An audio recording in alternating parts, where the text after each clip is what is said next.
Hey, everybody. Welcome to another episode of the Mile High Game Guys Board Gaming Podcast. I'm your host, Adrian. I'm Zach. And I'm Jeff. And we are sponsored this week by the illustrious Gray Fox Games. So, as always on the Wednesday episodes. Indeed. This is take two. So, Zach is currently wanting to shoot himself in the face. Because it was an hour this time. Yes, Yeah. An hour in, the computer locked up. The frustrations of podcasting. Indeed. And software that does not actually autosave when you have autosave enabled. So, but we get to do it again. It'll be fun. It'll be fantastic. And Yes. we'll enjoy the absolute shit out of it. Mm-hmm. This is the quality that the Congresswoman was talking about. Yes, the attention to detail. Yeah. And now we get a chance to actually talk about the congressional letter because we did actually not mention that. Oh, I was going to mention it all. at the end, Oh. which we're like 20 minutes from. Oh, we were so fucking. Yeah, real frustrating. So it kills the banter. Yeah, it's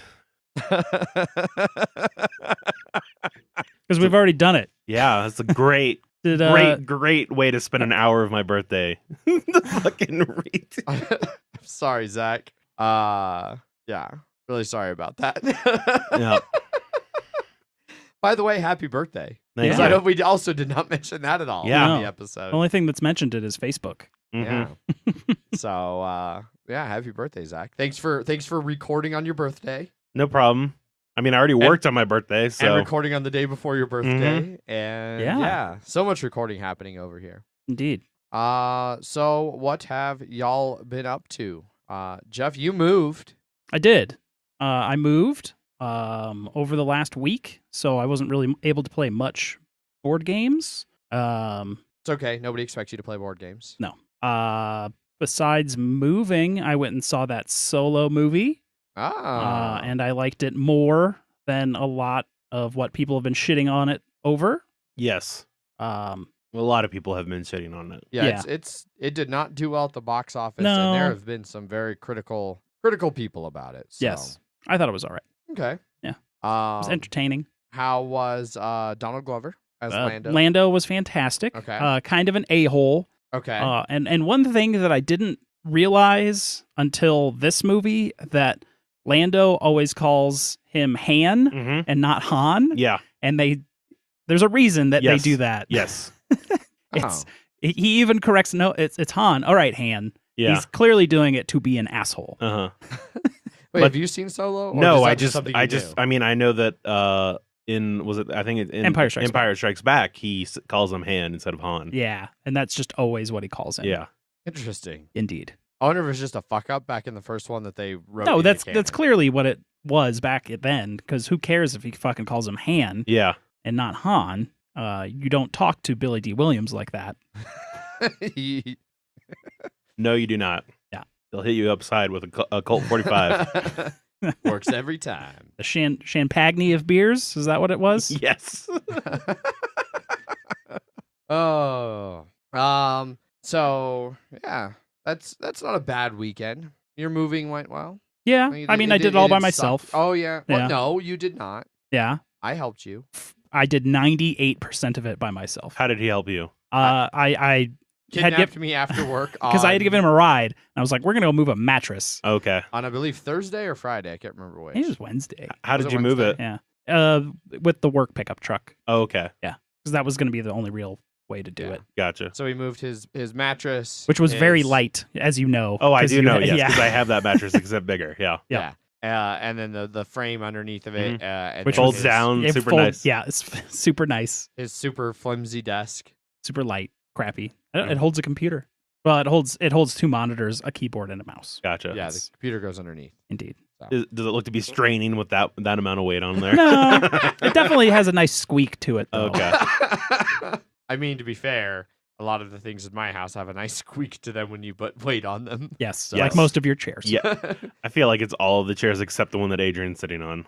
Fair. I mean, it's wiggly, but it doesn't squeak. Yeah. Yeah. Right. All the chairs are wiggly. There's no. There's no non-wiggly chairs. Yeah. Cool. Glad you got the move all straightened out and Mhm. everything. I know that was causing some stress. Yeah, like not knowing where to live. Yeah. Yeah. Hopefully that's all. Now that that's all taken care of and you're good, you can get back to playing games. Hopefully you have a better roommate now. I have way better roommates now. Yes. Yeah. Awesome. Zach, what about you? What have you gotten up to? I saw a movie. I saw Upgrade though. Right on. With the discount Tom Hardy, as people like to call him. Logan Marshall Green, I think that's his name. Okay. But he was in Prometheus. Oh, yeah. And I remember for Prometheus, the first like 20 to 30 minutes, I thought it was Tom Hardy. Oh. That's a long time to think. I know. It's Tom Hardy. Well, yeah, he looks a lot like him, but he did a great job in this movie. It was a lot better than I was expecting, but then again, I wasn't really expecting anything because I only saw like half a trailer, and that's about it. Okay. We bought tickets, Sunday morning, so it was like $5.75 for a ticket. So it was cheap. So we were like, just in case the movie was bad, it's like we didn't waste much money on it and stuff like that. But it was a lot of fun. Definitely has a lot of bloody moments because it's a guy having an AI control his body after he becomes a quadriplegic. Right. And it's super efficient at using a body to harm other people. That's one way to phrase it. Yeah, but the camera does the camera work is great because it feels very unique but fitting to the action because he also does a great job of making it seem like an AI is controlling him, his body acting basically. An AI is moving him instead of himself, if that makes sense. Fair enough. But it was a lot of fun. There's a decent amount of dark humor that while his body is murdering people, he's like, oh God, like you can see, like he's like, oh, I don't want to look. And then his body's like, you can look away. I'll do this. I'll do it. And then you hear a bunch of screaming while he's looking away. It was a lot of fun. Okay. Yeah. Many moments where the entire theater goes, ah! Okay, then. Yeah.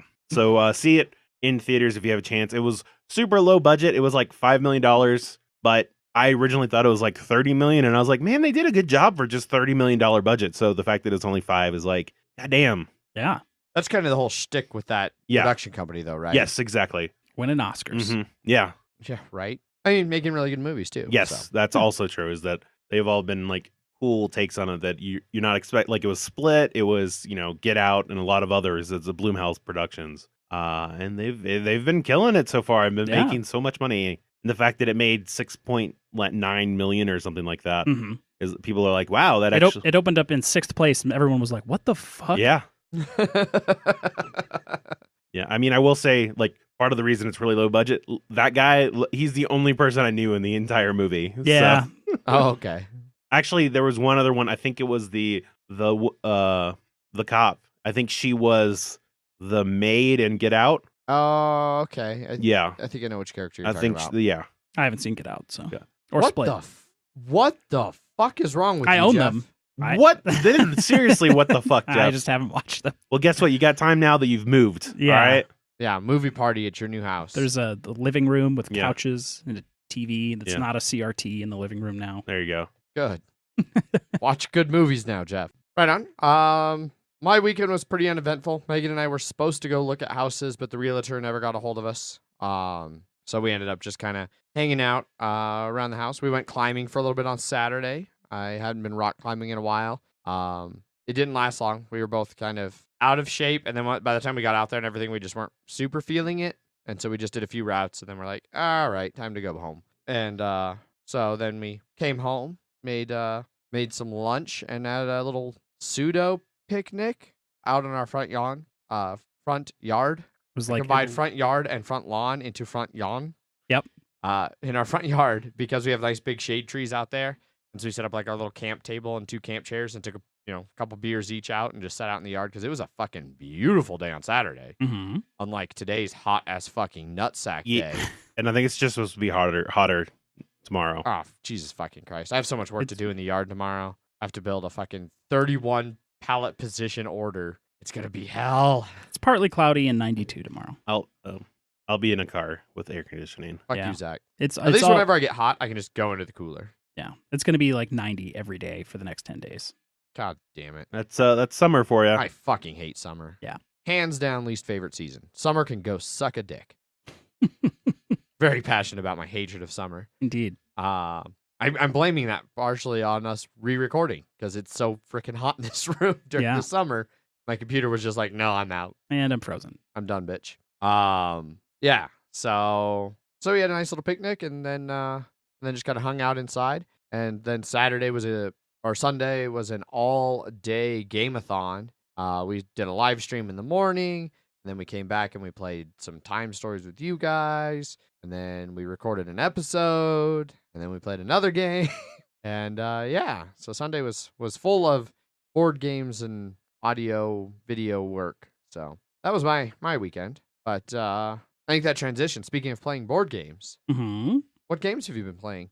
Jeff, you said you really haven't played much. No, You I did played play some Move Blood the Bowl. Box. The You're funnest all of dexterity You're all games. about these dexterity games recently. Yeah. More strength games than dexterity games. Tests Fair of enough. strength? Fair enough. But you did get some Blood Bowl in, so there will be a bloody minute Indeed. that we'll come back to. Yes. Okay. Zach, what about you? What have you gotten to play recently? So at game night, which we were at a new place. Correct. Um, Intrepid Sojourner Beer Project. yes. We had some new people and people that had returned from having new schedules and stuff like that. So first game I played was Jungle Speed, which is a reaction style game. Yes. Which playing against pretty much all new people. I did play with Andrew, who's played before, but with the two new people, it didn't go well for people that weren't me. I guess that's one way to phrase it. Yeah, I pretty much crushed in that first one, and then the second one, Paul ended up joining. So we had went from 4 people to 5 people, which in that game it definitely helps. You want to have at least 5 to 6, so you have a lot of symbols to hopefully match whenever you're flipping a card. That one went well, and then we ended up playing Forbidden Desert because one of the new people really liked co-ops, and I was like, I haven't played this one in a while, so we should do this. I like Forbidden Desert a whole lot. I think that was my copy you guys Yes, played. it was. It's very dented up. Yes, I do not give a rat's ass about my board game storage portions. Yeah. Like the boxes. Like Mm-hmm. some people throw a fit if there's like a slight ding in the corner of their new board game box. To me, I'm like, whatever. The box exists only to hold the board game inside of it. I have plenty of boxes where their corner got ripped, and it's like I have clear tape, so I just tape that corner back together, and it's fine. Yeah, no problem. But we got thoroughly destroyed both times. First time we got lucky with the storm placement because it kept getting caught in corners and not moving. But we That's just the best. ran out of water. But then the second time, the storm just ran all over us. There was sand everywhere. Of course. Damn it, Jeff! You beat me to it. Yeah. And Don't then like sand. yeah. It's everywhere. But there was we all ended up, because we're running low on water, and so we all grouped up at one oasis, and then we went to excavate it, and it was the one where there was no water, and we're like, God damn it, and then the sun beat down twice, and we like while you're on that spot. Yeah. So you died in the and we're like, that seems about right. That's actually perfect. Yeah. Oh, But they liked it, because the reason we played 2 is as soon as we lost the first one, they were like, all right, now I understand the game. Let's play again. I'm sure we can do better. We didn't. no. Yeah, the game heard you. Yeah. But that's what I played. Cool. For myself, as I mentioned, I went up and did a live stream up at Heavy Cardboard HQ. It was Megan and I and Amanda and Michael, who's another one of the local heavy gamers. This is the first time I'd been on a stream without Edward hosting. I thought Amanda did a kick-ass job. She ran a really great stream, and it was a lot of fun playing. We played Agricola with the Farmers on the Moor expansion, which I think is a great expansion. I don't necessarily think it's mandatory. Like, some people definitely won't play Agricola without Farmers on the Moor. I feel that's excessive. Like, I think Agricola by itself is a great game. But I do like some of the stuff Farmers on the Moor adds, to where your boards aren't blank anymore. They have wood and peat spaces that you can then take actions to clear to get wood or heat, which is a new resource that you have to supply during each of the harvests. So in addition to feeding your people, you have to keep them warm. And so in that regard, now that there's more to do each harvest phase, it definitely ups the difficulty in some interesting ways. But being able to cut wood on your own board like makes it less likely for you to get blocked out of wood, especially at like a 2-player count where there's only one wood spot and it's a constant battle for who gets wood and when. Gotcha. In a 4-player game, there's at least like 3 places to get wood, so the wood battle's not nearly as tight in 4-player Agricola anyway. We also played with the Belgium deck and the actual Farmers on the Moor deck. The Belgium deck was weird. It had some really interesting cards that actually had a lot of interaction around the table and were seemingly very useful, which I dug. I think I might have to track that Belgium deck down. I really enjoyed a lot of the cards that were in it and how they affected the game. So, but it was a lot of fun. I ended up coming in third. So I still haven't ever lost on a heavy cardboard live stream. Megan got second by 3 points, and then Michael won. So I thought Megan was going to run away with it, but she didn't end up coming in quite as high as it seemed like she was going to. Gotcha. But, yeah. And other than that, I played some Euchre at game night, which I hadn't played in a while. It was a lot of fun, except for the first game of it, I got steamrolled. The other team won like 13-2. Like they got 2 different lay down loaners, or not lay down loaners, but like they actually succeeded at getting 2 different loaners, getting all 5 cards, and getting the 4 points for it, which was ridiculous. So sounds about right. Yeah, but it was fun. It was good getting to play Euchre again. And plus Euchre we could actually play outside on the patio tables that have like the umbrella hole in the center. So most board games you couldn't play out there, but Euchre, it's just a card game, so you can play it out there. So we got to sit out on the patio where it was a little bit nicer temperature, but warm in the brewery. Yeah. Right on. That kind of wraps up what we've been playing, which brings us to the long-awaited and long-missed Bloody Minutes. Mostly because this was an actual game and not one immediately conceded to me. So, which helps. You're telling me that Ant just didn't immediately concede to you? He did not this time. Seems like the type of person that would. Yeah, I could see Ant doing a lot of conceding. So it was Ant and myself. It was Orcs on Necromantic, the war bosses versus Denva Real Monsters.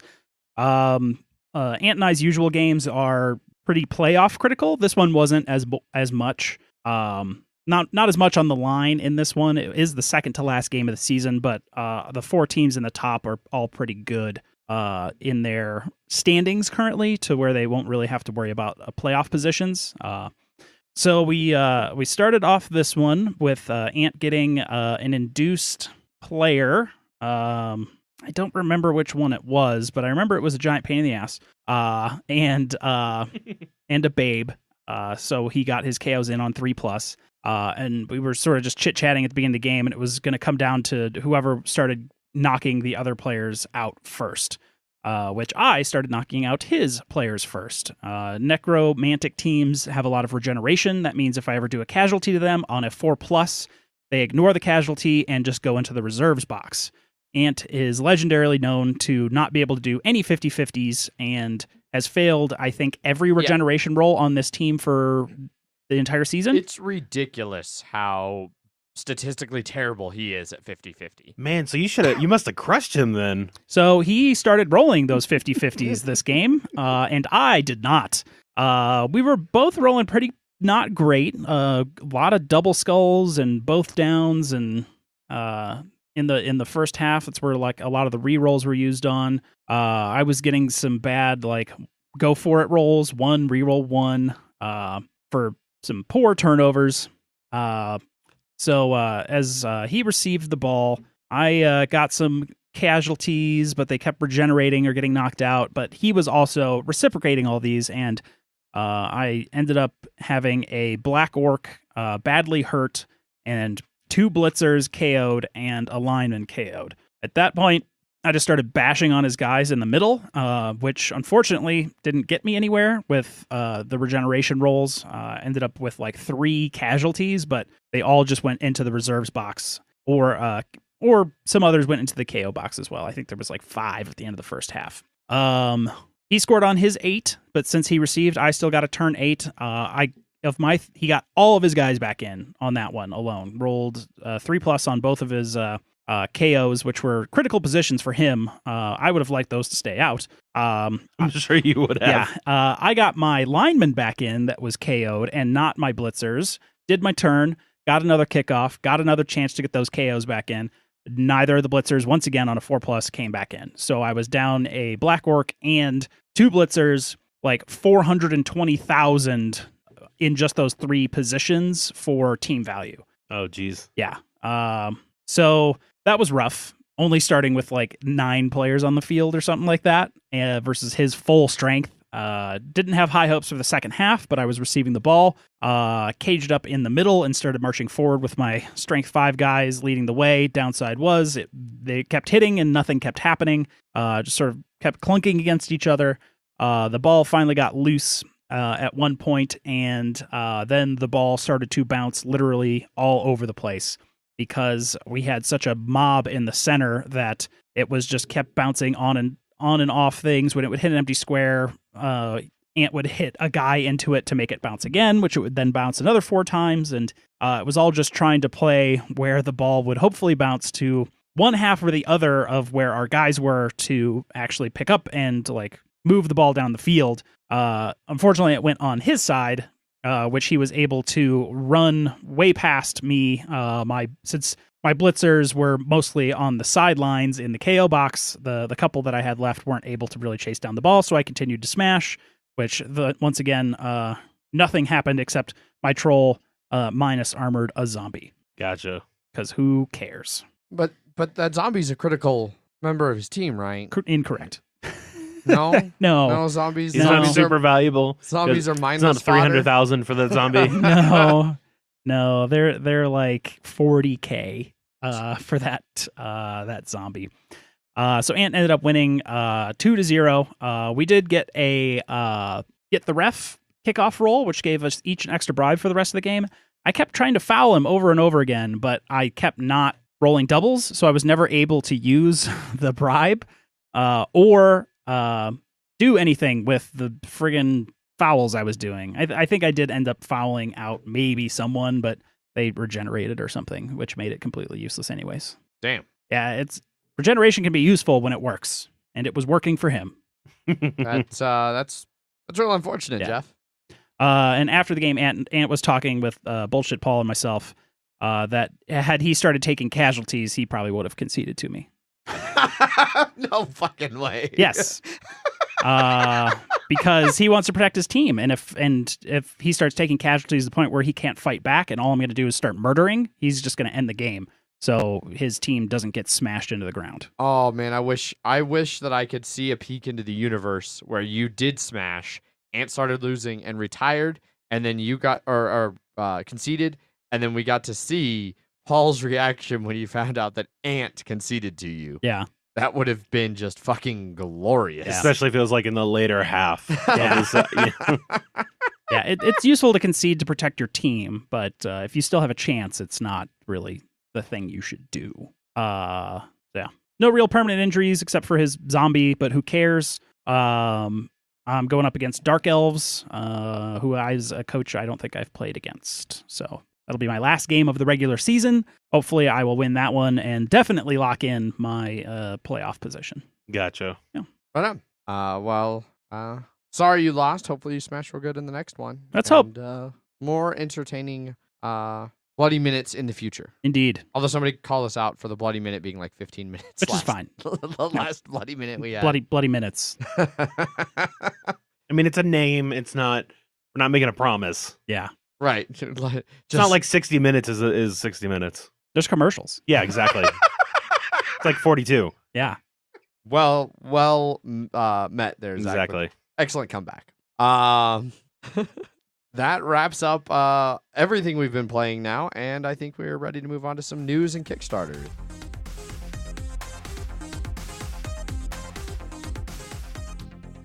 Indeed. Starting with news. First up in news, Zach's favorite game of all time is getting a reprint finally. It's a favorite game. It's not my number one, but it's in my number 10. It's in your It's number in your 10. number 10? It's in my number 10, yes. It fits inside 10 just Yeah. so tight. Yep. It's either the 1 or the 0. So That game being Hanamikoji. Indeed. Yes, so this is now official and announced, and people can talk about it. But Deepwater Games is bringing Hanamikoji here to the States. Previous has been kind of harder to find over here because they're done by Emperor S4, which is, I believe, a Japanese game company, and so they're somewhat hard to find sometimes. Some of these games that Emperor S4 does. Well, Deepwater is now kind of working with them and bringing some of them over to the States. So there will be, I think, some copies of Hanamikoji available at Origins from the Deepwater Games booth.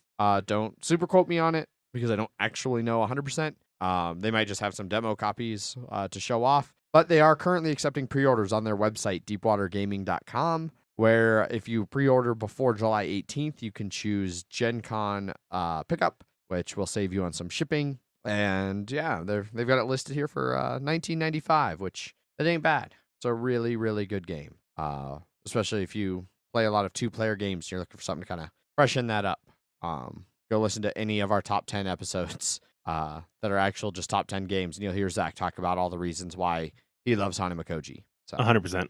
Indeed. Next up on news, The Mind has an official U.S. release date. Yes. So we've known for a little while that Pandasaurus is bringing The Mind to the U.S.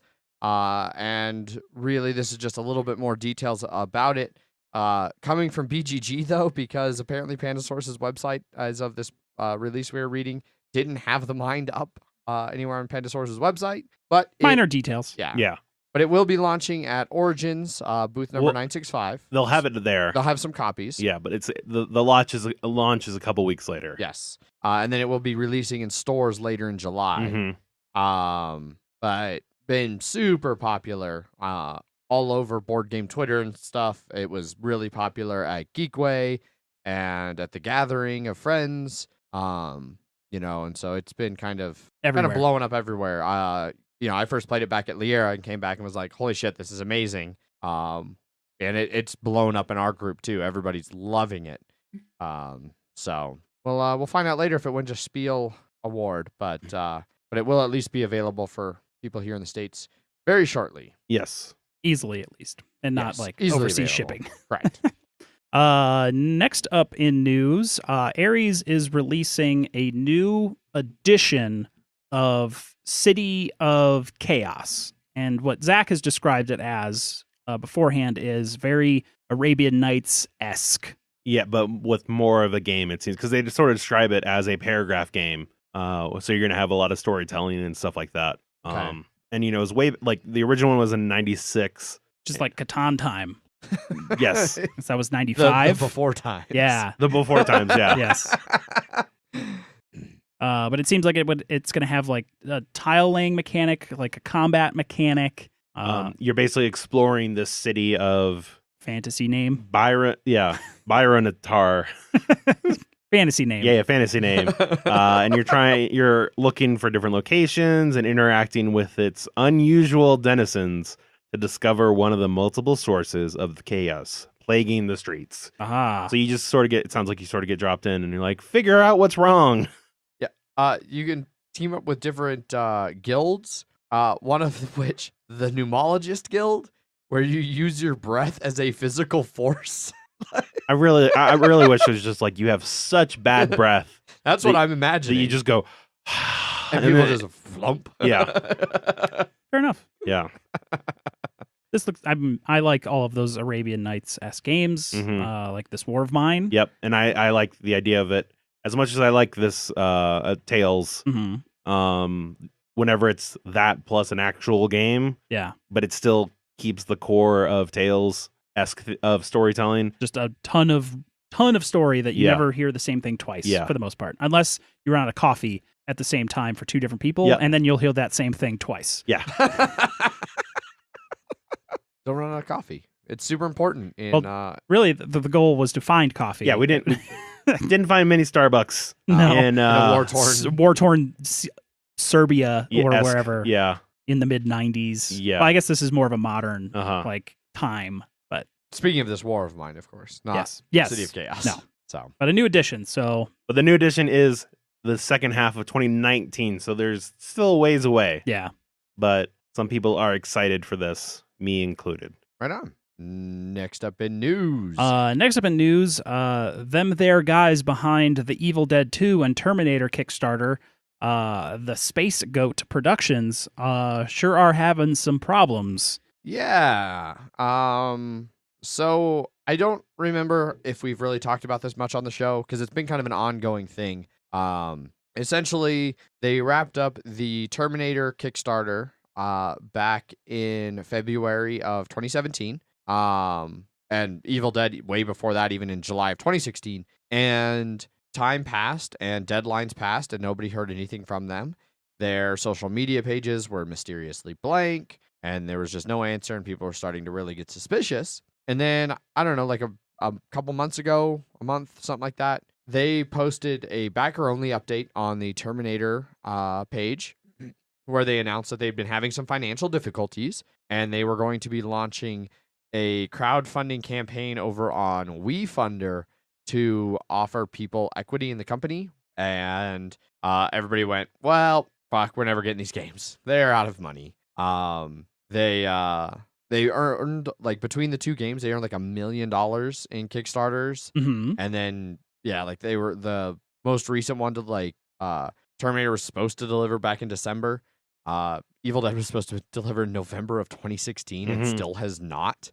Yeah. So nearly 2 years past delivery on Evil Dead. And then shockingly, I know we're all very shocked, but turns out if you're a company that has mismanaged $1 million and you go onto another crowdfunding site to try and raise another $1 million, people don't give you $1 million.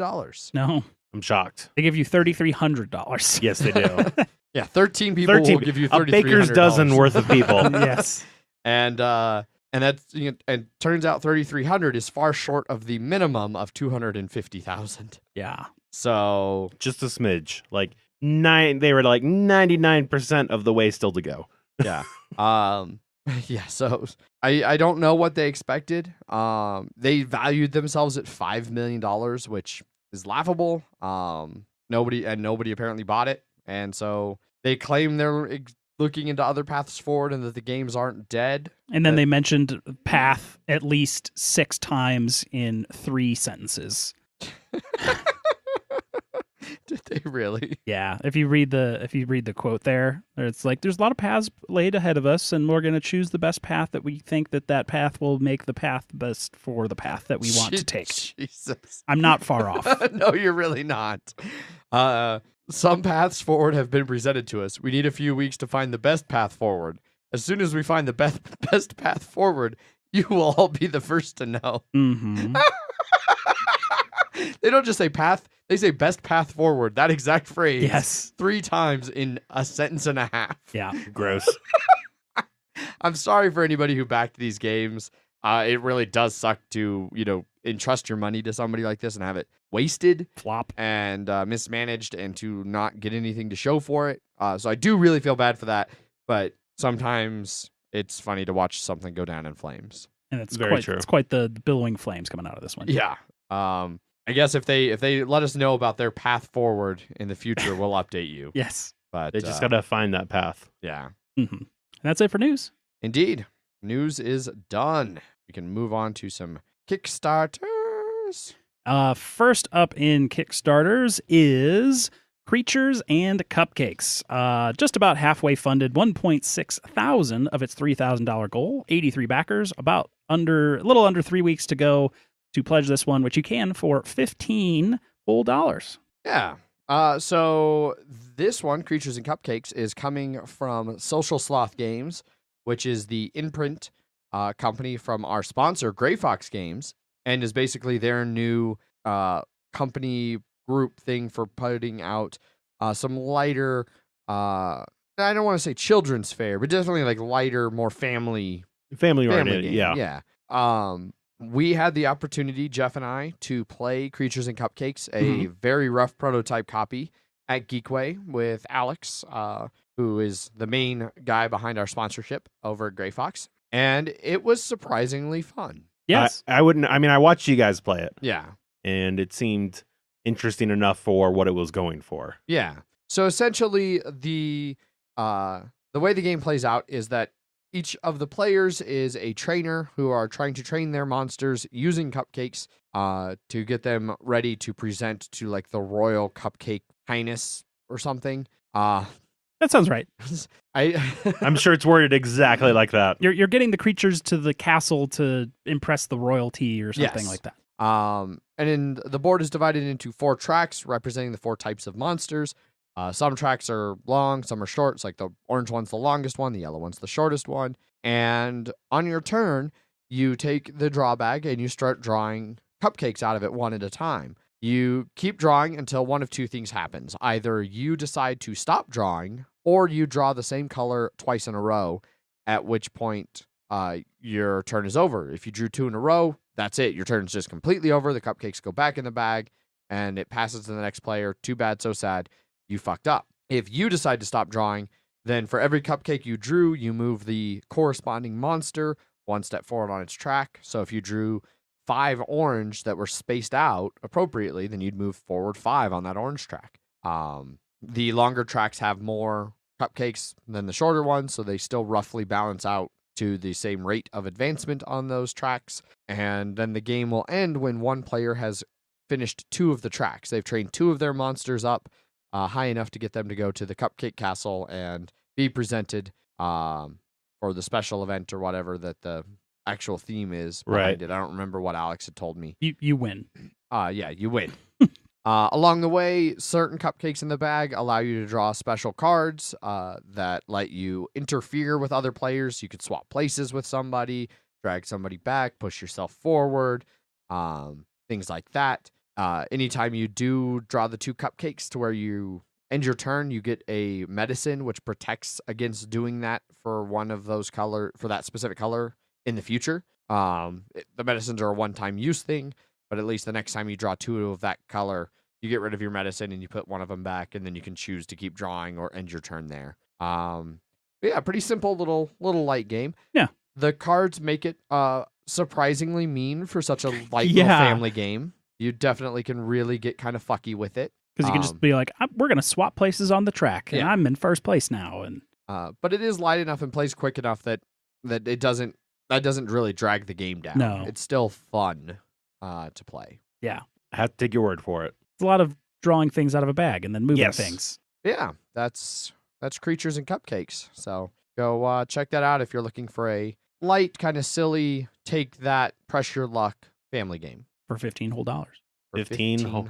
whole Well, bucks. $5 shipping too. Yes, Yeah. for US. Yeah. All right. Next up on Kickstarter is Vast, the Mysterious Manor. Very well funded, $281,000 of its $30,000 goal.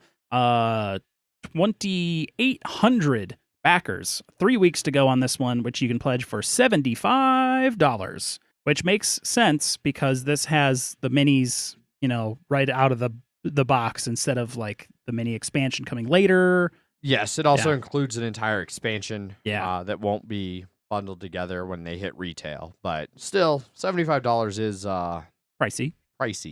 So this is the newest in the asymmetric Vast line of games, I guess you could say. So for those of you who aren't familiar with Crystal Caverns, essentially in these games, each player takes on a vastly different role that are exploring in Crystal Caverns, it's a cave. In Mysterious Manor, it's going to be like a haunted house. You're exploring and trying to accomplish your goal, which varies drastically based on who you are. In Crystal Caverns, if you're the knight, you're trying to kill the dragon. The dragon's trying to escape. The goblins are trying to kill the knight. The cave's trying to collapse with everybody in it. In Mysterious Manor, the roles follow that similar style of progression. Yes. So there's like the paladin who's trying to kill the spider. The spider's trying to escape. There's skeletons who are trying to kill the paladin. The house is trying to capture everybody inside of it. So similar ideas, but Well, and then the chanter is just doing whatever the fuck. He's just chanting people. And yeah, the we're not thief really was sure what that was. The thief was thieving people. Yeah. This one does look like some of the roles will play out differently. Like just looking at the player boards, you could tell that the spider's different. It has the ability to warp into like a humanoid figure, transform into like a humanoid figure that can do different things. It's the same style of role, yes, but it's not the same thing. exactly. The game is played on more of an actual board, so like the With the house tiles. has limits of where the tiles can go. Yeah. so But you they can't- can move around more and stuff like yeah. that. So rooms can really shift and change quite a bit more. The house also has a wraith token it can put on, So which it has lets a do things as a yeah. physical presence Yeah. on its board. The skeletons, although they're trying to kill the paladin, like they don't use the same build up and attack mechanism that the goblins used. Instead, they're each like unique individual different types of skeletons that have different abilities. Yeah. And fantastic names like Slashy, Stabby, Screamy, Shooty, Casty. Yep. I love the really lighthearted kind of. Well, they unlocked a skeleton bard, Singy. Oh yeah, Bitey, which is a wolf with a skeleton bone in its mouth, Mhm. Nice. So it's part of the crew now. and Jeff's favorite, Smashy, which is a skeleton with a big warhammer, Hmm. which would probably be good for playing whack-a-mole. Indeed. That reference you'll get in a week. Yeah. 2 weeks. Week and a Yeah.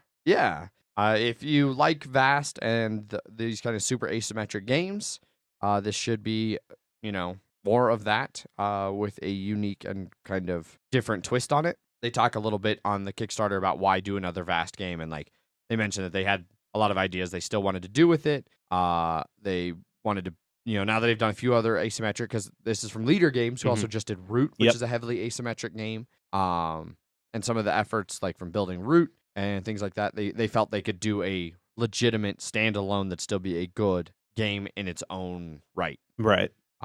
Well, and then also this is now just going to include minis from the start and Mhm. standees as well. So apparently the minis from the first game were popular. The mini upgrade was popular enough that Mhm. they're like, let's just do that from the get-go. Yep. Hence why it's a little bit more expensive too. That's why it's made a lot of money already. Also true. Like an average of a little over $100 a pledge. Yeah. With like 400 pledges at the Yeah. 210 get Like, everything. get everything from Vast 1 and 2. So, but yeah, that's Vast the Mysterious Manor. I'm sure that we'll have a review of that at some point because When Ant gets it. when Ant gets it. Yeah, that is Vast. Next up is Tudor. This one is well funded, 70,000 of its $10,000 goal. 1,050 backers. 2 weeks to pledge this one, which is $60. Yeah, so continuing on our trend of games that are on Kickstarter that one of us has played, I played Tudor back at Liericon. So we're actually mentioned on this Kickstarter, which is an interesting thing for us to see, considering they didn't ever actually contact us about being on this Kickstarter. Yeah. But we did agree to be on the German one for it, and then apparently when they went from German crowdfunding to Kickstarter, they just assumed that everybody's permissions carried over. Yep. We're not really too upset about it, but Because I they're just thought like, it was funny. their opinion is still good enough that we'll keep it. Yes, And we're above heavy cardboard on the, Yeah, on the we are. approvals. In so- fact, we're top marks on reviewer Yeah. approved. And We're it's right there. And it's not by like alphabet or it's just it has No, to be it's it's just random. us. It's got to be random. They're just like, let's randomly do. No, they were like, which one of these has done the most podcasting? It's clearly the Mile High Game Guys True. who are the most podcast. Yes, that's true. So, anyway, so in this I hope that game- metric gets used more.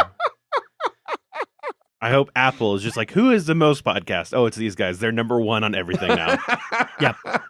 We just want bulk. Yes. Bulk opinions. They'll be like, oh, they'll start sending out push notifications to all the users. Like, oh, I noticed you listen to a lot of podcasts. Would you like to listen to the most podcast? It seems like you're a fan of quality. Have you tried quantity? Should get that on our business cards. Yeah. Oh, anyway. Why have quality when you can have quantity? Exactly. On to Tudor. So in this game, the players are taking on the role of nobles in the court of Henry VIII, and you're trying to amass prestige and work your people higher up in the courts so that you have more influence and things like that. As you gain influence, you gain rings, which I'll come back to and discuss because that's definitely the part that seems the most gimmicky, but actually works really well. It looks most interesting. Yeah. But you're advancing through these different tracks, and as you're doing so, you're collecting tokens that are on them for set collection. Being at the top of the tracks gives you bonuses and lets you get different colors of rings, which then go onto your fingers. Mm-hmm. And at the end of the game, your position on those various tracks is going to be worth a bunch of points, potentially. Set collection could potentially be worth a bunch of different points. It's going to vary a lot. The demo copy we played had I want to say 12 different endgame scoring cards that you pick 2 out of. So you could conceivably play a bunch and not see the same ones. And I think they have even more in the actual full version, as well as some other cards that affect actual gameplay that are randomized each time you play. So each game should feel significantly different. The main gimmicky thing, though, that everybody, and I say gimmicky because it just looks gimmicky, it's not. It's a player screen that has a giant hand coming out of it. Yes, and that's the thing that jumps out to everybody. Yeah. And so the player screen's, it's the back of a hand with the fingers all splayed out, and you've got rings on them. And so as you move up the different tracks and you get to the top, you can earn these rings, and then you get to put them on your hand, and you choose what fingers they go on. And depending on the combinations of rings you have, you unlock better versions of all the base actions. So you can see on the inside of your player board that if you have a ring on your thumb and forefinger, then the D action is now better for you. Or if you have one on your index, your middle, and your ring finger, then the A action's better. If you have one on the pinky and the surfer, kind of a, what's up, surf's up, bro, then the F action is better. If you could manage to get rings on all 5 of your fingers, well, guess what? You have unlocked all of the combinations. Now, is there a 6 magical stone that can go in the center of the hand? Then you can, once you get all 6, you can just snap and be like, I win the game? No. No, unless maybe it's a stretch goal. What about if it just eliminates half of your competition? Also, no.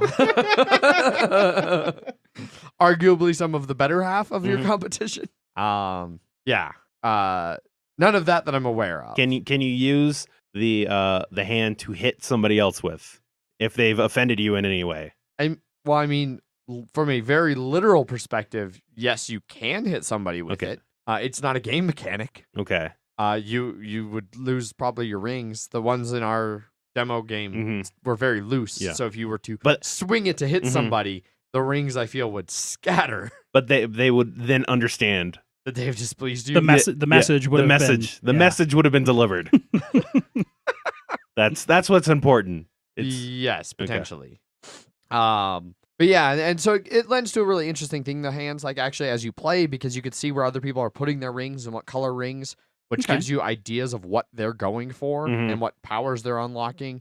You can sort of plan for. Yeah, exactly. Because there is ways to kind of, not necessarily piggyback, it's not like a follow action like in some games, but the way you actually deploy workers, you need a noble to go into one of the 4 rooms. Right. And so you could be like, oh, well, Zach is clearly gearing to do one of the 2 actions for room A, or, that first room. So I know if I put some of my workers in there, he's probably going to activate that room, and then my workers in that room get to do things. Gotcha.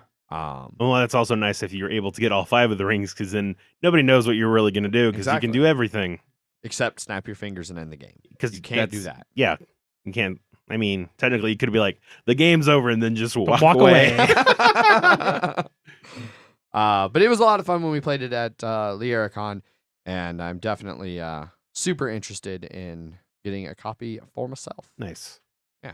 And just so everyone knows, this is the portion of the episode where we lost. New content now. Now we can start talking about things we haven't talked about yet. We only rehashed 3 jokes. Yeah, it's fine. We did mostly new jokes. It's all scripted anyway. Yeah. So. Yeah. Oh yeah, I forgot about the script. Yeah. See, that conversation all happened in the first version. Yeah.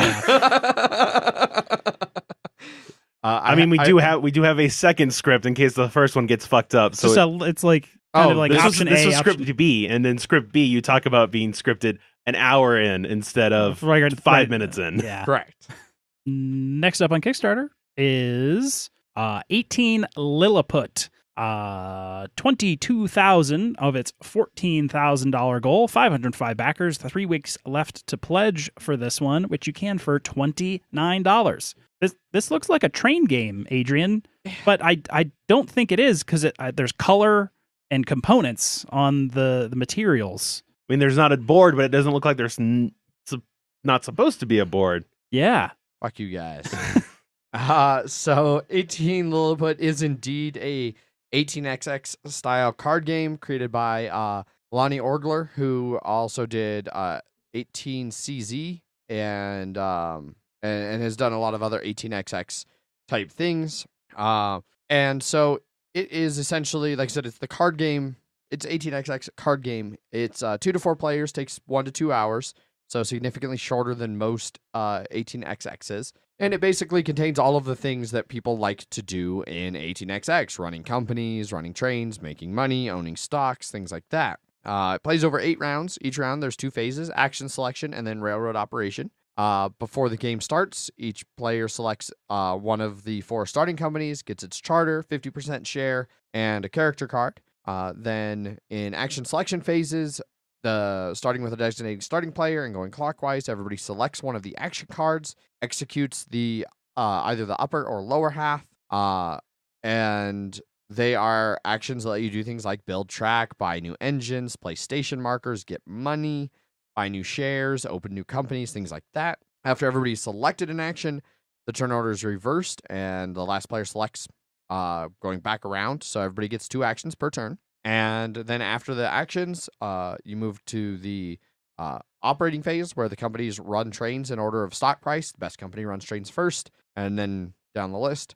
And it's done like every other 18xx, where the revenue you earn from running your trains, you can either keep and hoard into the company, or pay out dividends to the shareholders. And yeah, It sounds like an 18xx yeah, game. you do that for 8 rounds, and then see who has the most money, both in terms of cash on hand and stock value. And that's the basic game. Like I said, it's a much simpler version of 18xx. 18xx, the card game, essentially. Yeah. I also should mention it was at $34 American, not 29. Yeah, it's 29 euro. Yes. So it looks really cool, and by itself, I don't think $34 is too. Like, it seems like there's a good game here, especially if you can condense a lot of what I like about 18xx into a 1 to 2 hour card game. But it's also like 20 euro shipping to the US for a fucking card game. And so, yeah, I don't really want to pay 49 fucking euro for a card game. That's got me a little salty, So, I'll be honest. No, it's understandable. I just want to note on here that when they show a playtest of a game, it's like, that looks like an 18xx. That looks like this looks like an 18xx game. And then I like how they're like, now we should actually do art for it. They could have just called it there. They could have just and called made it $1 million. Yeah. Maybe it could have been cheaper. No, Yeah. it probably would have been more expensive. Yes. Yeah. Exactly. Yeah. We did art, and it made it less expensive. Yeah. The yellow with the black line, that costs a lot of money. Mhm.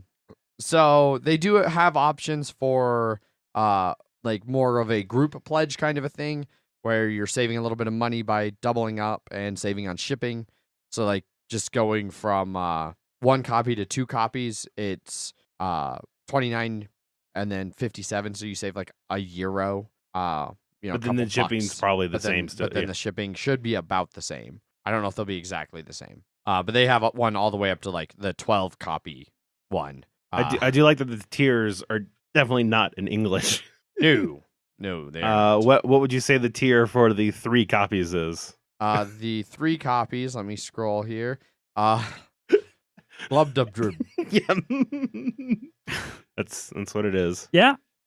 Jeff, what is the tier for 12 copies called? It's the bottom one. Brob ding nag. Yep.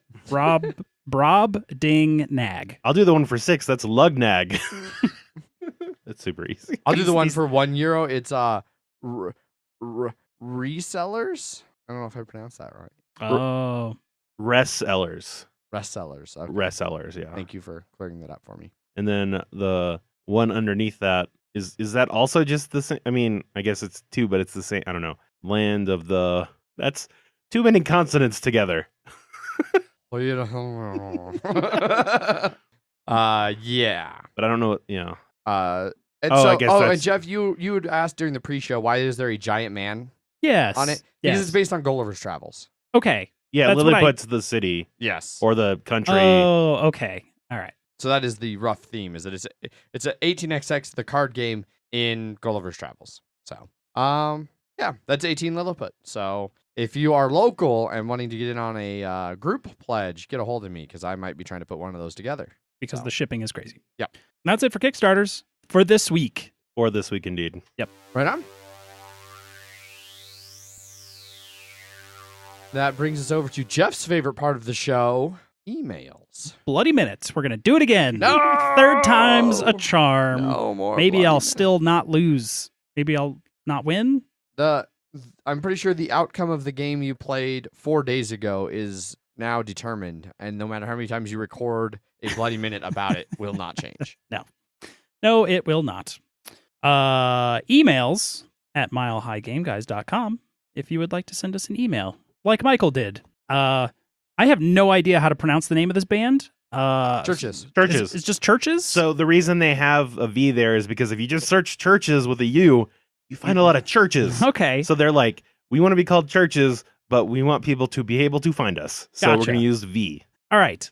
Now I mean, also, it's super common in metal to use a V instead of I mean, a U. also, that is also true, like but True that's Brewing. are they churches is not a metal. This is a Yeah. synth pop Yeah. synth pop band. Yeah. Yes. So it's that is the literal reason that they gave was Okay. that they wanted for people to Okay. be able to search them. See, because when I saw Churches with the V instead of the U, I immediately just assumed they were a heavy metal band that I Church- wasn't familiar with. Churches. No, churches.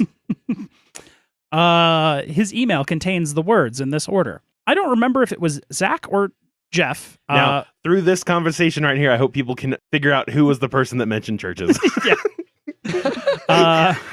Who mentioned they listened to Church's Mhm. new album in Wednesday's Banner episode. But I had to email you guys because I think their new album is pretty damn good. Favorite song has to be Wonderland. Zach or Jeff, it's not me. Whichever one of you mentioned them. What's your favorite song from the album? So, Zach, what's your favorite song from the album? Because it wasn't me. No, it definitely I've was never you. listened to Churches, especially because I don't know how to pronounce the name. Yes. So I actually listened, like after I saw this one, I was like, what is my favorite song from this? And I was like, I don't know. So I listened to it a bunch to figure out which one it was. And it's either Miracles or Heaven/Hell. So it's one of those two. I'm not sure yet. But I also agree. I am a big fan of the album. It doesn't have as much, like the highs aren't as high as some of their previous ones, but it feels like it's a consistent album. So Cool. yeah, if you like synth pop, it works for that. I do not, but Yeah. I'll take your word for Mhm. it. I mean, I was talking to listeners. I know I was looking at I you when know, I said that, I know. but I was not telling you that. Yeah. No. Right on. I believe that was the only email today. That was indeed the only emails at milehighgameguys.com. Fantastic, Jeff. Yeah. There were several follow-up posts to the BGG thread from last week's Terraforming Mars Relook. relook. So, Zach, do you have those pulled up and ready for us? I do. First one is from Daniel. I too resisted buying this game. I lumped it in with other Euros of that year, Feast for Odin, and Great Western Trail, neither of which I particularly liked. Never expected to like Terraforming Mars as much as I did. First time I played it, I was like, actually not bad. Second time, I actually like this game. Third time, man, I really like this game. I think it's because the game is so flavorful compared to the other games in this genre. I'm not usually a Euro engine building fan. Games like Suburbia or Race for the Galaxy are so dry compared to the flavor of Terraforming Mars. That's why it holds up so well. And yes, the components are really crappy. It was so annoying listening to people defend Stronghold games with lame excuses. So, I'd like to point out that I'm pretty sure all of these comments, let me do a quick look here. So, two of them, the last two, came after the episode. This one was before the episode, so you got to listen to more people give Yeah, excuses. That's fine. That's fine. It was so annoying listening to people defend Stronghold with the lame excuses, like you said. A lot of podcasters are friends with Stephen Bonacore or something, and I can't tell you how many podcasts I've listened to where people defend these components. No, they're not functional. I've had to restart more than a few games because of knocked pieces. Who cares if it would have increased the production cost? Another company could easily produce this product with better components at the same price point. No excuses. Just own this and move on. And I still agree. Yes, I definitely agree that you can. Well, I think other companies could because other companies have different resources that Stronghold doesn't. And I think a lot of it is the fact that Stronghold made a purposeful choice to make it in the US versus like China. And they didn't kickstart it, so Yes. they had no idea. Yes. Like he's like, because I've talked to Steven about this, and he's been pretty open about it. The first print run of Terraforming Mars was the single largest print run of any game that Stronghold has ever done. Oh no, 100% yes. And so it was a big risk going out, and then it sold out immediately. And then the second one was even bigger, and it sold out immediately. So yes, if he had known that it was going to have this kind of popularity and sell like this, he probably could have ordered more and got economy of scale. But he's a small one-man publishing company. Yes. I think maybe. But I can definitely agree. I can can definitely understand with the those regular. I'm not saying they're mats. not bad components, because they're certainly not good components. Yes. I do think they are functional, unless maybe, I guess, if you have cats, like I couldn't imagine playing it at your house. Yes. With your cat, Zach, or if you have small children. But like I've played this at bars where people are drinking and getting drunk, and the bumping tables has never really been. I mean, an issue for I us. have seen like a play mat accidentally get moved or something, and then it just scatters everywhere. Yeah. So there's always the risk there. But I don't think I've ever been in a position in this game where like something like that could happen too, where I don't remember what I was at for everything. Like I usually have a pretty good handle on where my money, how much money. Not everybody is like that. So clearly they should be. No. Everybody should be just like me. Oh God, no. Oh, There would be so much suicide in the world if that was true. yeah. I'm not suicidal. Yeah. If everybody was just like me, no one would be suicidal. No, because if you met another you, then you'd be like, No, homicidal. Homicidal. I'm pretty sure if you shot yourself, that's suicide. If I shoot myself and it's not me though, You said everyone's exactly like you. But That's you. but they're not me. Mm. They're It's them, like just like me. It's like a Mr. Smith situation. Yeah, exactly. Anyway, All right, next up is from Wesley. I've only played this a handful of times, but I really enjoy this. Sure, the components could be better. I ordered some laser cut player mats to better hold the cubes. I picked up the expansions at Geekway, and I'm looking forward to trying them. The game is number 5 overall currently. It is not a legacy game, so it did something right. yeah, Isn't Star Wars Rebellion right behind it? I think Number so, 6? yeah. yeah. Which I mean, that's also a really good Mhm. game. Yes. It's only one legacy game in the top 5 then. Right? Gloomhaven is sort. Oh, Gloomhaven's yeah. a legacy and Pandemic legacy. Yeah. Gloomhaven's, I don't know if it's I mean, it's not. It it's is. not. It Kinda. is. Yeah. stickers on a board. That's Mhm. really the only legacy Yeah. part. Next one's from Bryant. Whether fair or not, I always compare Terraforming Mars and Scythe to each other. Published the same year, and each were nominated for a lot of awards. With Scythe, the publisher went above and beyond with the components, showing faith in the game's success. With Terraforming Mars, the publisher took a few shortcuts and perhaps played it quote-unquote safe. Can't argue with the rank and popularity of Terraforming Mars, but I don't ever plan on purchasing it.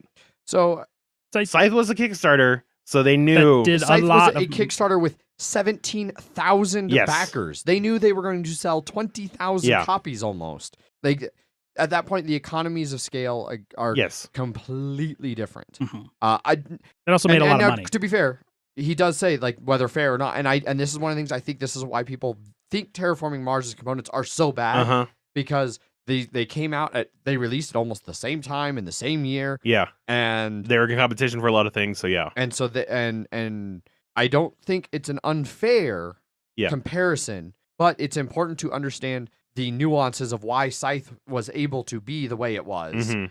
and why Terraforming Mars is the way it is. Yes. It's fine to disagree with some of those things. Mhm. Like it's fine to criticize Steven and Stronghold for deciding to produce in the US. Yeah. It would have been much cheaper to produce overseas. It Mhm. would have brought the cost down a lot. So it would have either been a cheaper game for the components Mhm. you get, or for the same price point had better components. I know for me, if he ends up doing a second edition or whatever of Terraforming Mars and it's still the exact same, then it's just like, Well, but then the concern there is as many copies of it has been sold. Mm-hmm. If you do a second edition, how many copies are you going to sell? no, I'm just saying like, no, I understand what you're saying, but I feel like so many people have mentioned those things that I feel like just keeping it the exact same. Yeah, I mean, I So- don't imagine they'll do a second edition anytime soon. No, I but agree with that. yeah. I I could see maybe like a game of the year or a 5-year anniversary Yes. where that wraps in a bunch of the expansions exactly. and upping component things. But this is one of the areas where like crowdfunding does work well. Like, Jamie knowing that he was going to have 17,000 different people purchasing Scythe really allowed him to ratchet those up. And that's, CMON. Like, they know they're getting tens of thousands of copies sold. It allows you to, get economy of scale things that really help. You just love throwing that word around. I have said it like 5 times. We You need do. to move on. Yeah. Brian, I think, I don't blame you if you never want to purchase it, but Yeah. you should absolutely play it because it is a great game. Yeah. It's just, with these economies of scales, we're going to go down God this damn path. Stop it. Pass laid forward in front of us. Exactly. Next, the last one is from Wally. R-E, re, however you want to say. Yeah, I know, but it's R-E, colon. So And this is referencing the Wednesday episode, not specifically Terraforming Correct. Mars. Yes. Cosmic Encounters reasoning for celebrating with the 42nd anniversary edition. It's a reference to the Hitchhiker's Guide for the Galaxy. He then links To the Wikipedia he links entry. like 70% of it. Which I think is probably because Paul BGG's fucking forums are bullshit. An apostrophe just ends links. Yes. The number 42 is in The Hitchhiker's Guide to the Galaxy by Douglas Adams. The answer to the ultimate question of life, the universe, and everything. Calculated by an enormous supercomputer named Deep Thought over a period of 7.5 million years. Unfortunately, no one knows what the question is. Definitely worth reading the book, but stay away from the movie. I liked the movie. The movie was just fine. I liked the movie. I do agree the book is fantastic as well. Oh, yes. The books are phenomenal. Yeah. And I thought we mentioned when because I said why 42, like I thought I said specifically, is it just a Hitchhiker's reference? Right. We may have mentioned that thought before. we did, but I don't know if it made recorded. edit. It might not have been in the actual episode. Yeah. Or it might have gotten edited out. I'm not sure. But yes. So we caught that reference. I was just curious if there was more to it than that, or if they were just purely referencing Hitchhikers. Because I haven't played that much Cosmic Encounter, so I don't know if they regularly have things. I hate Cosmic Encounter. Yeah, that's a better word for it. But I don't know, so I don't know if there's other things that reference, like if it's a regular thing that Cosmic Encounter references Hitchhiker and other things from Douglas Adams with like creatures or things. I don't know. So I didn't know if there's more to it than just a reference to that specific Hitchhiker joke. I do want to come in quickly and cut you off because Terraforming Mars is now at number 4 overall. Continues to BGG. rise. Yep. That must have just happened in the last couple days. Yep. Yep, because Twilight Struggle is now 8.198 and Terraforming Mars is 8.199. Oh dear. Yep. So it's Gloomhaven, Pandemic Legacy Season 1, and then Terraforming Mars? Through the Ages. Through the Ages, that's right, 3. And then Terraforming Mars. Yeah. I could see Terraforming Mars cracking the 3. Especially since Through the Ages isn't new hotness. No, hasn't been. The fact that Twilight Struggle and Through the Ages are still top 5s, like as somewhat older and significantly heavier games, says a lot about their quality. Where is the first edition of Through the Ages? How far is that? Is that still in the top 10, or did that fall? I think off? it's out of the top 10. Okay. Number 27. Oh wow, it fell. Oh, it's been. I remember for a while they were both in the top 10. in the top 10. Followed closely by Food Chain Magnate. Keep falling, keep going. Food Chain's rising. Depends on how many times they release the game. Yeah. Yes. Right on. But that wraps up all of the BGG posts for last week's follow-ups. As always, if you want to give us any feedback on either the Wednesday or Friday episodes, just go look for that week's BGG post and leave a comment, and we will read them. In addition to the BGG and email responses, we had a couple comments over on the YouTube video for the Terraforming Mars episode, which is video by the loosest or strictest legal definitions. The strictest legal. It is it's our logo with the episode playing sound. It's just going at 0.000 frames per second. Yeah. It exists entirely for Paulo. Yep. Which is great because we also get to communicate to Paulo through it. So Paulo had a question about the drafting strategy we were talking about for the lower player counts in Terraforming Mars. He asks, you draw 5 and toss 1, but you toss from the first 5, or the first 5 you get, or you do the draft, end up with 5 cards, and then toss 1. It's the latter. It's the latter, yeah. You start with 5, you take 1 from there, go all the way until you, on your last turn, you get 2, you take 1, and then you toss the other one. Yeah. Which usually people can tell which one you're going to take. And so a lot of times they'll be like, all right, I'm just going to give you this one and throw the other one away. Yeah. Yeah, and the reason for that, I think if you did the toss first, like if you took the 5 and you kept 1 and tossed 1, it would make it way too powerful for burying other people's for cards. hate drafting. Yeah. So I would not be a fan of doing that. He also then commented a few hours later and said, FYI, I think the photo on the pets card is the dog from one of the designers, not Steven. That sounds right. That's Which probably makes more sense. Yes, So that would be one of the Frixelius brothers. indeed. So cool. That wraps up all of the listener feedback portion of the show, which means we're basically done here. As always, a big shout out to our sponsor, Gray Fox Games. Their game, Lucha Jefe, is available on their website. For those of you who don't know, because I don't think we call Jeff Jefe very often on the show itself. No. But we definitely call Jeff Jefe in real life. The Jefe. And so it's Mhm. almost fitting that they have a game, Lucha Jefe. It's a 2-player game where each of the players takes on the role of managers in Lucha Libre Mexican wrestling. They recruit a pair of fighters and then have them fight for the belt. First player to win 3 championship belts wins the game. It's a fast and portable game fitting in a small cloth sack, much like the actual Jefe. It's in a small cloth sack. I wear a large, to be fair. Large cloth sack. Yeah. So go check that out. It is available on their website, grayfoxgames.com, for a whopping $10. So if you need a quick little 2-player game. Although I will say the fact that the logo, it's a wrestling ring, but it's a rectangle, not a square, feels off. Can you? I'm just saying. Yeah, no, just a little. It looks like a card. I mean, it looks like a card, yes, but no, Yeah. I'm saying that I feel like it should be a square. I don't know. Are there any non-square? There are non-square wrestling rings. I've Okay. seen like hexes before. Uh-huh. Yeah, but they're not usually rectangles. Not rectangle. No. No. I mean, the octagons are pretty famous non-square like fighting ring. Yeah, but yes, there has been professional wrestling rings that Yes. aren't square. All right. Well, let's just hope there's one that's a rectangle. I'm sure there is. Probably. So yeah, go jump over to the website, grayfoxgames.com, pick that up for $10. Jeff, do you have a prepared El Jefe, do you have a prepared statement? I do. Gray Fox Games, quality games cleverly crafted. Also, we're not tools of the government or anyone else. Fighting was the only thing I was good at, but at least I fought for what I believe in. Words we can all live by. So Indeed. are those like is Gray Fox a character in Metal Gear? Don't, Yes. I was gonna say, just don't answer. It Well, feels because like I thought at one feels a point stupid question. one of the quotes you did was like a snake quote. Yeah. So you're just So- quoting random stuff It goes- from. I mean, technically, that same line was talked by multiple different characters throughout the series, but Gray Fox being one of them. Oh, okay. Yeah. So do you always pick a Gray Fox quote? Not always. Okay, so you just pick a Metal oh. Gear. Metal Gear quote. Yeah, That- sometimes. Okay. So okay.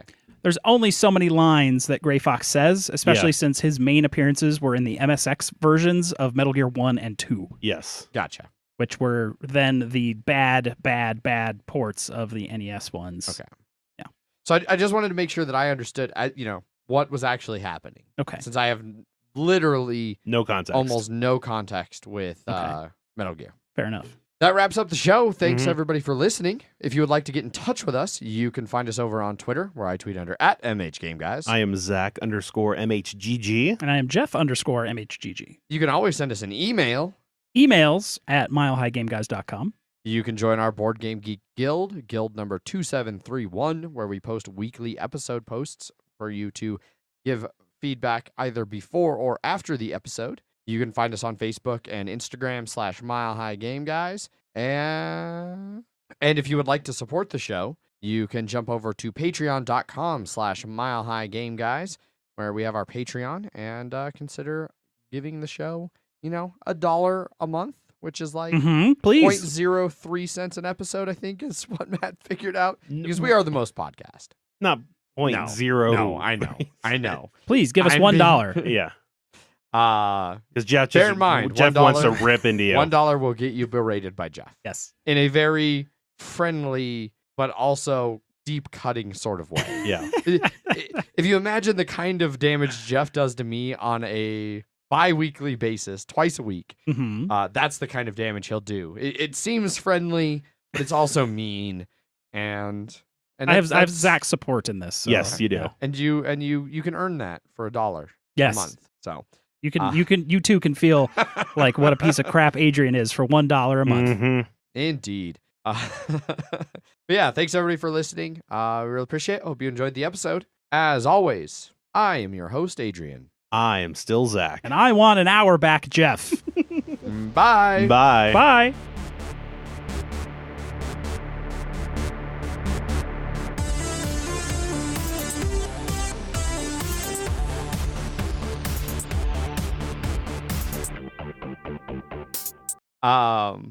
For the record, small cut, Zach, 'cause I saw you doing the thing. I've been saving after every Mhm. topic. Well, I only did this one specifically because I was like, we're going on a new shit now. I need to know that you have just saved. I just saved again, so I've saved twice in the last Okay. 5 minutes.